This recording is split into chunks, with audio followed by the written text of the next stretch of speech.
This is episode 46 of That Shakespeare Life. Well, hi, I'm Nigel Wood. I'm Professor of Literature at Loughborough University. Another great method for studying the history of William Shakespeare includes listening to this. It's That Shakespeare Life with my friend Cassidy Cash.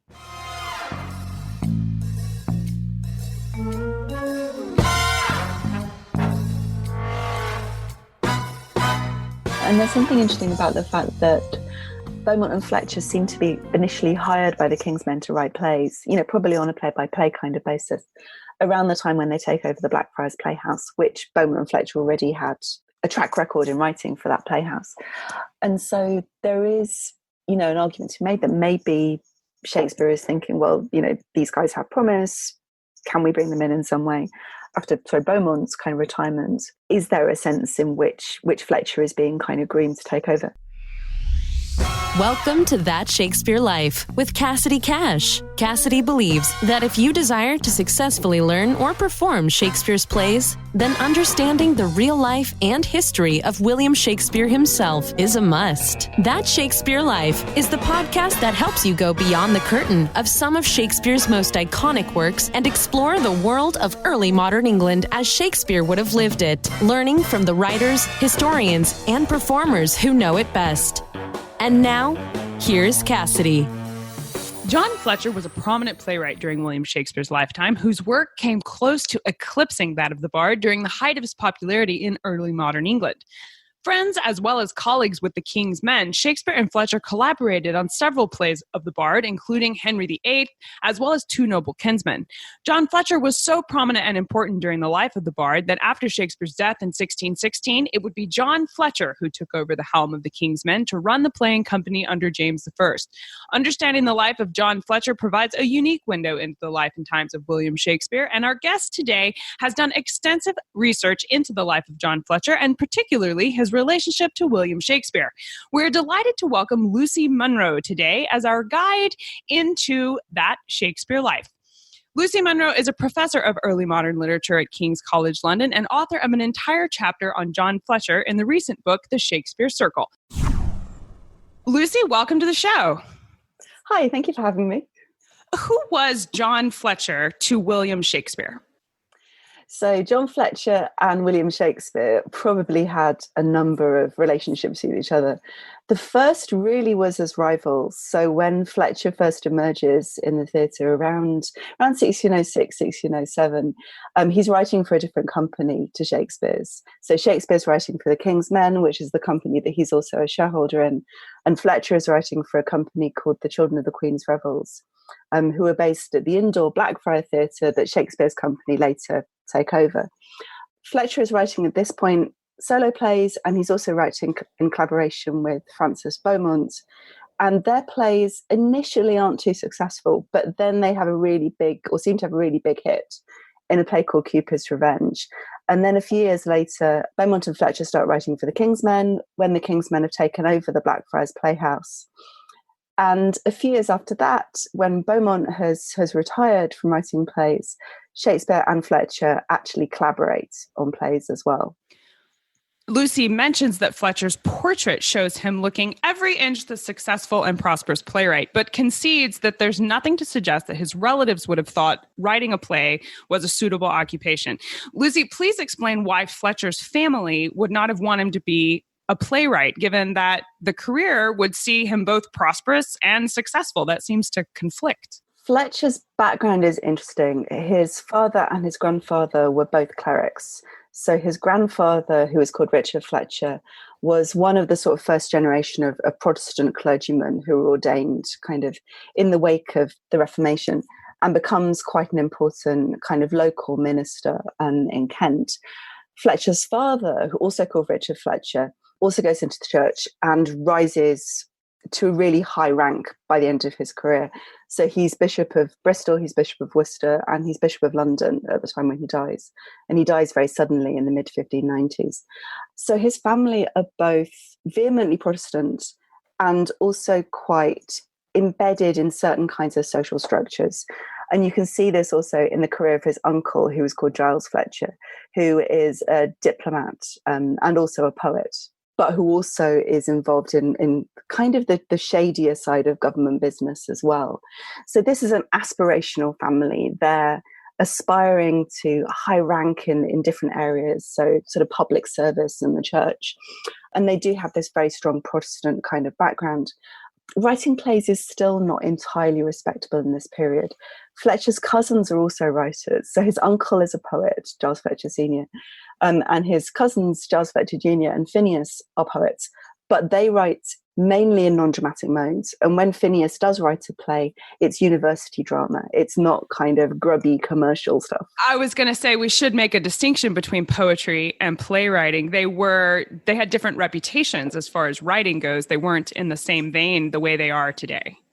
Yeah, and it's really interesting that someone like Shakespeare, for example, Ben Jonson, write a lot of poetry in non-dramatic modes and publish poetry in non-dramatic modes.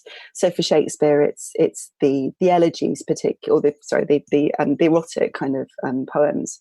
So Venus and Adonis, Rape of Lucrece, first published in the 1590s. For Jonson, it's things like the epigrams, which are published, a couple of decades later. Fletcher doesn't really seem to write much that doesn't go into plays. There are a couple of occasional poems that survive. One of them is a verse letter to one of his patrons, the Countess of Huntingdon. But the vast bulk of his writing is for the commercial stage. And this is quite different to his cousins who are writing really interesting poetry and kind of politically charged poetry, often in a kind of Spenserian, pastoral kind of vein.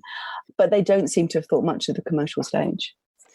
Now, for John Fletcher, his family had very personal reasons to be leery of theater because it was John's uncle that was in charge of examining the men arrested for the play Isle of Dogs. And it was Ben Jonson, who you alluded to a minute ago, that got arrested for this play. So, Lucy, please explain this part of John Fletcher's history. Was being a playwright profitable enough to be worth this kind of risk? I mean, he saw this firsthand.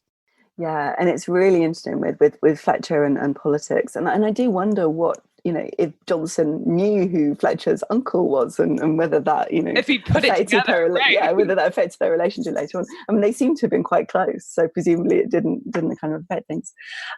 Playwriting can be dangerous, and particularly when you get onto political subject matter. And it's interesting that Fletcher doesn't shy away from political subject material at all.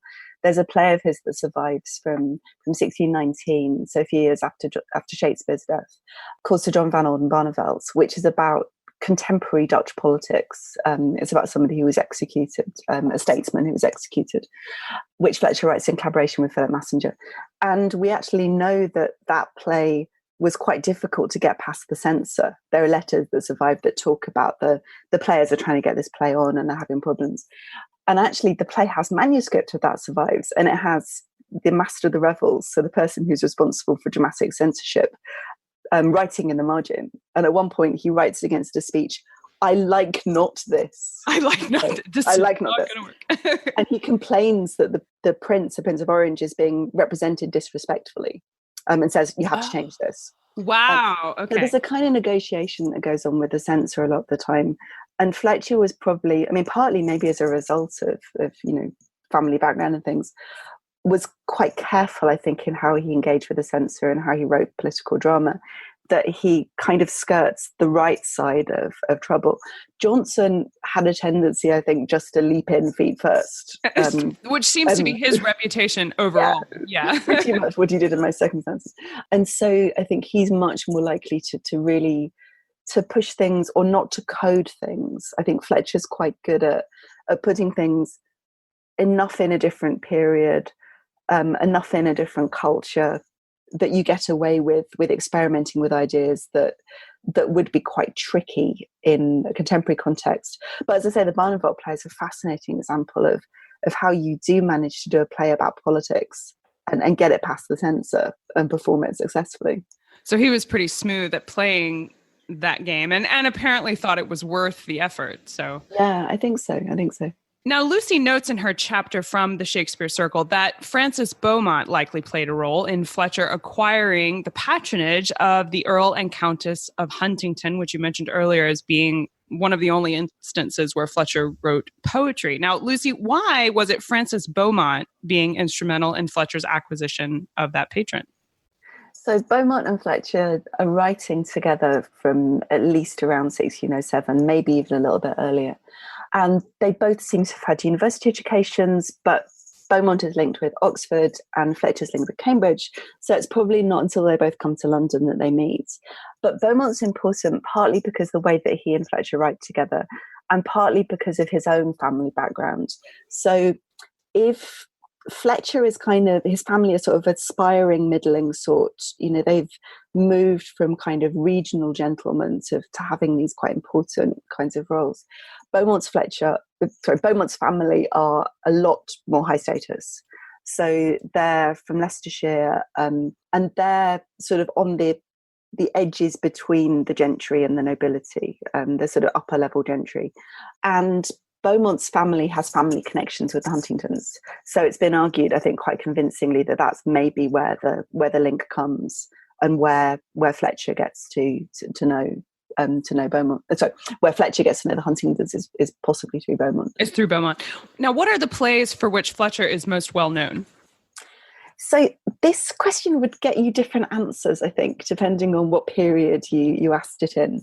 So if you asked somebody now, I think, which of Fletcher's plays have you heard of?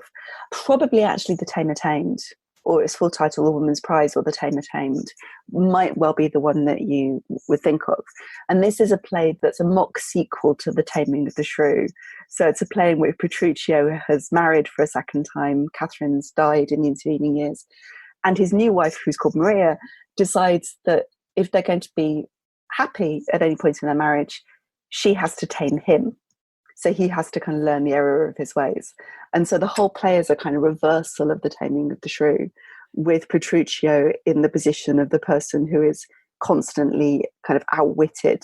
And Maria is this kind of almost chameleon kind of figure. She plays out different roles, and she basically tests him from all sorts of angles. He eventually fakes his own death as a way of trying to get her to submit, and she doesn't. That sounds incredibly modern for its time.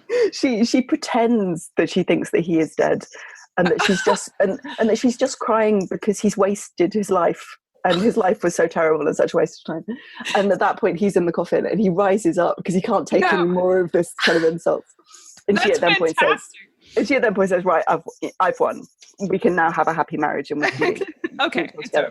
And the RSC revived it in the early 2000s, and it's had various revivals, often alongside Taming of the Shrew, because it can act as a kind of corrective to Taming of the Shrew. So that's one of the best known now. And also the RSC also performed The Island Princess, which is a slightly later play, which is, I think, the earliest early modern English play to have a setting in the Far East.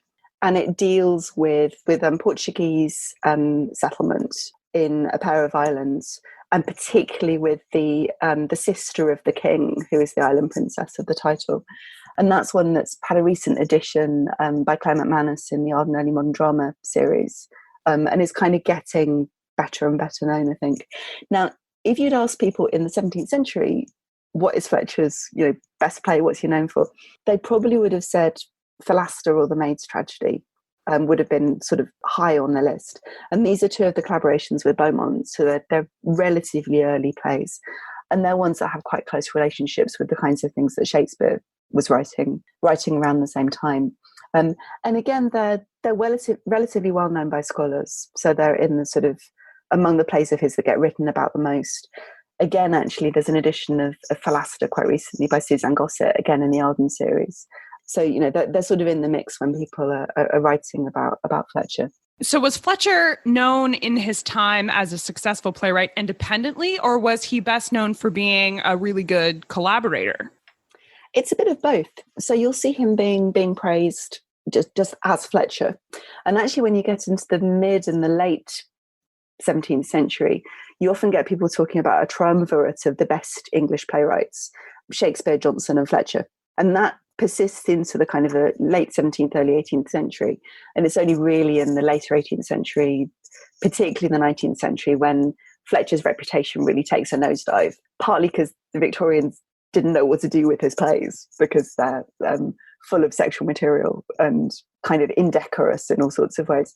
But he's also really well known as a collaborator. And when large group of his plays are published in 1647. They're published as the works of Beaumont and Fletcher. Well, see, I've always heard of, when I study Fletcher, I've always considered Beaumont and Fletcher the 17th century version of Rodgers and Hammerstein. They go together like one long word, Beaumont and Fletcher. So it's interesting to see that in his time, he was really one of the top 3 playwrights that were producing plays during Shakespeare's lifetime. Yeah, and he's interesting because he seems to have actively liked writing in collaboration. So after Beaumont retires and then dies, and Beaumont died in the same year as Shakespeare, although he was a lot younger, Fletcher goes on to collaborate with Nathan Fields, who's a really interesting actor, playwright, and particularly with Philip Massinger, who he writes a whole string of plays with. But he's always writing solo plays alongside this. So it really seems to be that he likes doing both of these things. And people who've done authorship analysis, there's a fascinating pattern in a lot of the plays that he writes with Massinger, that Massinger seems quite often to write the beginning and the end, and Fletcher does the bit in the middle where it all gets complicated. So he then doesn't have to actually kind of sort it out at the end. He doesn't have to figure out what happens now that he's made this mess. Yeah. He does the fun bit, basically. Well, Cardenio is one of Shakespeare's lost plays, but it is one of 3 thought to have been collaborated upon with Fletcher. Lucy, please explain what it means for a play to be lost and how a lost play doesn't damage our ability to know Fletcher contributed to it.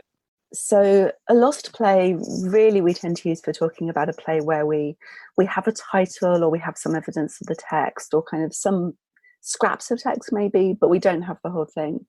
And often actually the lost play will be something where we know the title. So we know there was a play, but we don't have the play itself. And there's a scholar called Martin Wiggins who draws a really nice distinction between the lost play, which is where you have a title, and a gone play, which is where you know that there must have been a play, but nothing at all survives. So Cardenio is interesting because we know that there was a play called Cardenio. There's a couple of records of court performance of a play called Cardenio. And then there's also an entry in the Stationers' Register, which is where publishers kind of get to state their interest in a particular text, which also mentions Cardenio. And it's attributed to Shakespeare and to Fletcher. Now, in the early 18th century, a play called Double Falsehood is performed and published by Lewis Theobald.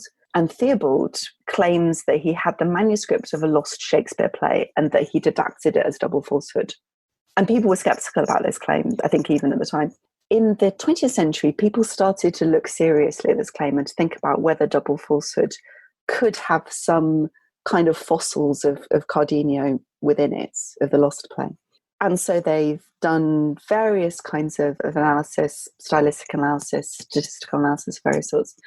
And one of the interesting things is that Theobald might well not have been aware that the original Cardenio was a collaboration. And that's interesting because there are bits of this play which sound like Fletcher. And if Theobald didn't know that he was supposed to be, making up something to sound like Fletcher, then maybe it suggests that there's something to the claim that the Double Falsehood did draw on this lost manuscript. But it's a really complicated question, I think, in lots of ways. Should I explain that again? I'm not sure I did that really clearly.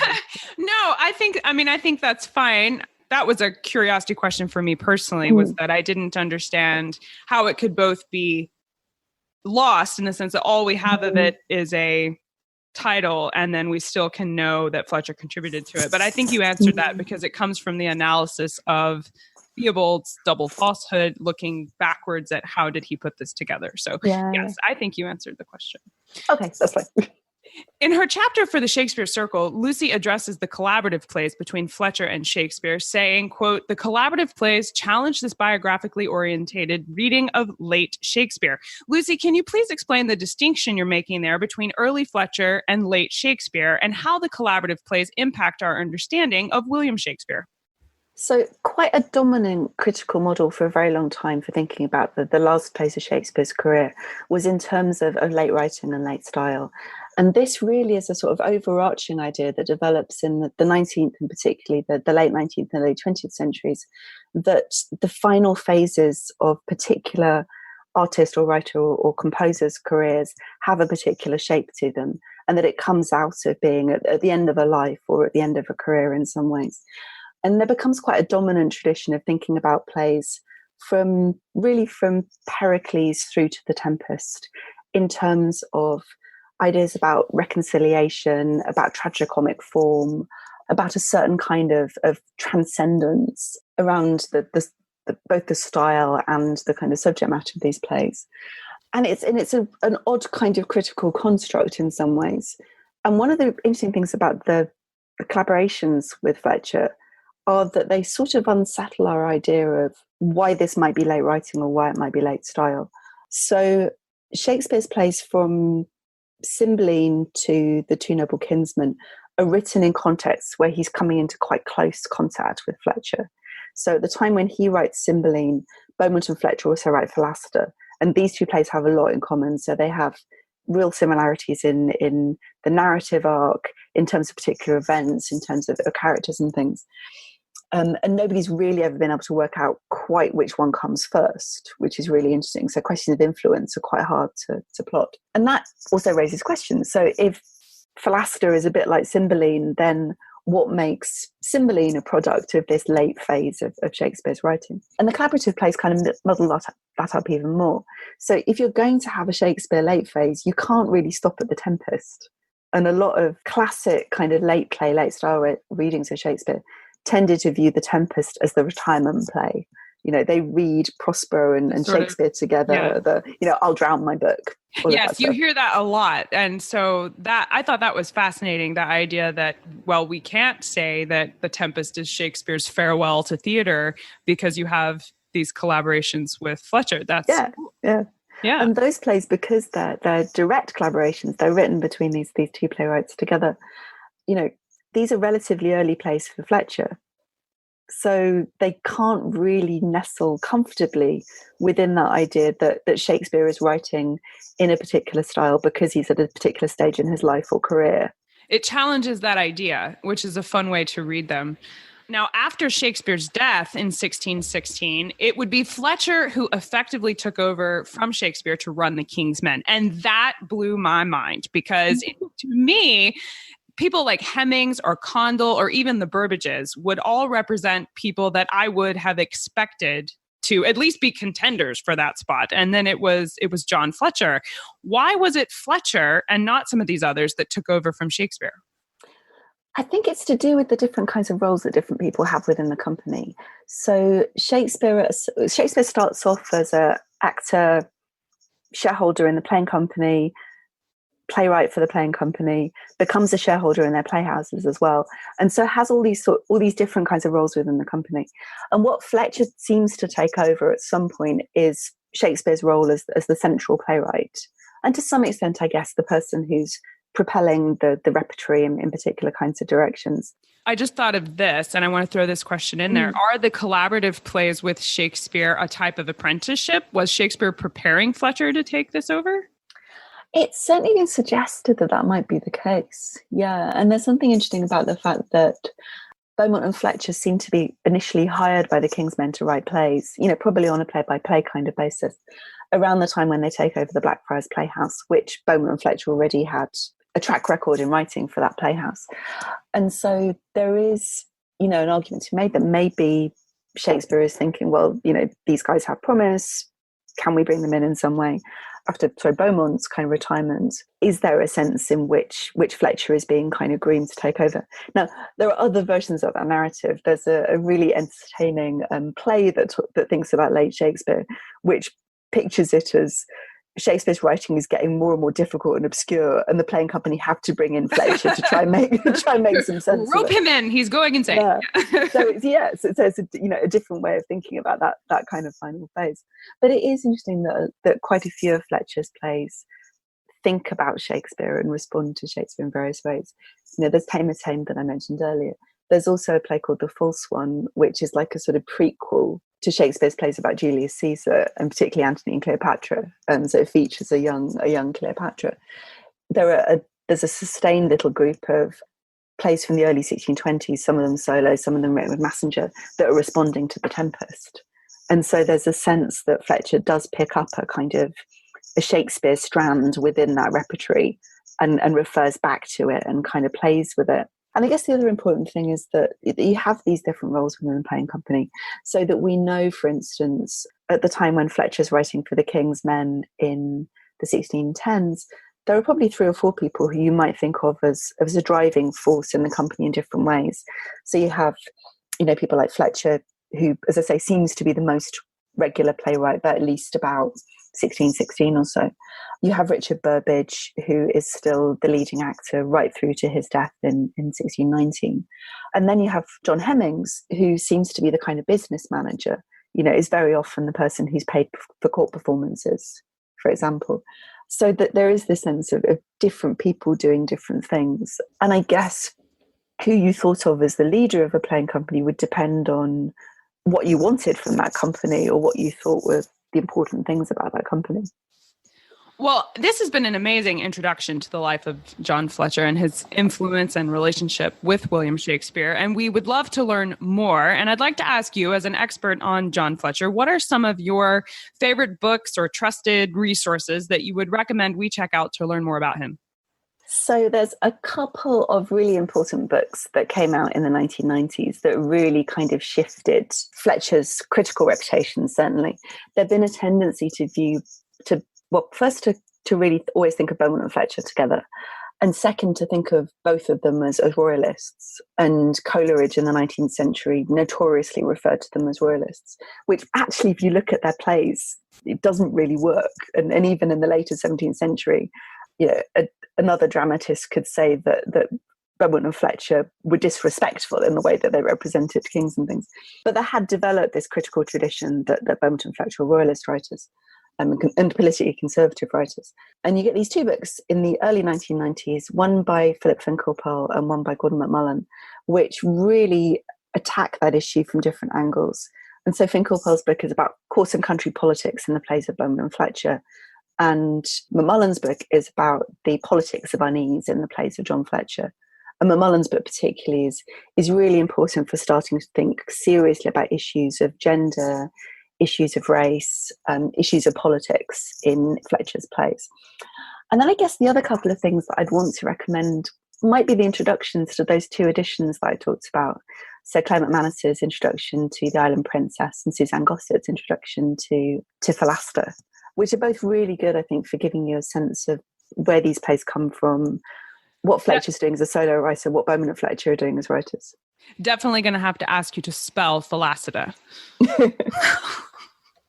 We'll put links to those in the show notes for sure. Those are excellent resources. Now, we ask everyone this next question here at That Shakespeare Life, and that's, what's the one book you would take with you on a deserted island? My friends in England tell me I'm supposed to allow you the complete works of Shakespeare and a copy of the Bible. So this choice would be in addition to those. So I feel like I probably shouldn't have something else that's early modern if I'm allowed a Shakespeare and a copy of the Bible. But I also feel like I should be loyal to John Fletcher. Sure. So I think what I would like would be the second folio of Beaumont and Fletcher's works, which is a lot fuller, which is from 1679, and which also has actor lists for some of the plays. So it's kind of interesting from a theatre history kind of geek perspective. And actually, someone I know on Twitter was asking the same question the other day, and I said, I would like the 1679 edition of Beaumont and Fletcher as the only play that I can ever write about again, or only text I can write again. And if I can't have that, I'll have the 1647, which is the earlier folio. Excellent choices for sure. Well, what's next for you? What are you working on now that you're excited about? So I'm trying at the moment to finish a book about Shakespeare and the King's Men, which actually I've been thinking about Fletcher a lot in relation to. And this is a book which looks at the ways in which Shakespeare's work for his playing company intersect with the other things that the playing company's doing at particular times, the ways in which Shakespeare's plays are both influenced by and then go on and influence other plays of the King's Men. So it's taking seriously revivals as well as kind of original productions, and thinking about the long performance histories of plays like Othello and Pericles and Richard II and a few others. Excellent. So that's hopefully going to be finished in the next few weeks. Fun. Well, keep us updated on that when it becomes available. We definitely want to hear about that. Well, Lucy Munro, thank you so much for being here today and for talking with us about John Fletcher. This has been a fascinating look at his life. To see links to the many resources and plays by John Fletcher and the collaborations with Beaumont and Fletcher and Shakespeare and Fletcher that Lucy mentioned in today's episode, please check out the show notes where you'll find those resources as well as even more history on the life of John Fletcher at CassidyCash.com/episode 46. That's CassidyCash.com/EP46. That's it for this week here at That Shakespeare Life. I'm Cassidy Cash, that Shakespeare girl, and I hope you learned something new about the Bard. Thank you for listening to That Shakespeare Life. As always, the best conversations happen after the episode over at CassidyCash.com. Become a part of a vibrant Shakespeare conversation by adding your voice over at the website. Until next time, remember, when you want to know William Shakespeare, you have to go behind the curtain and into That Shakespeare Life.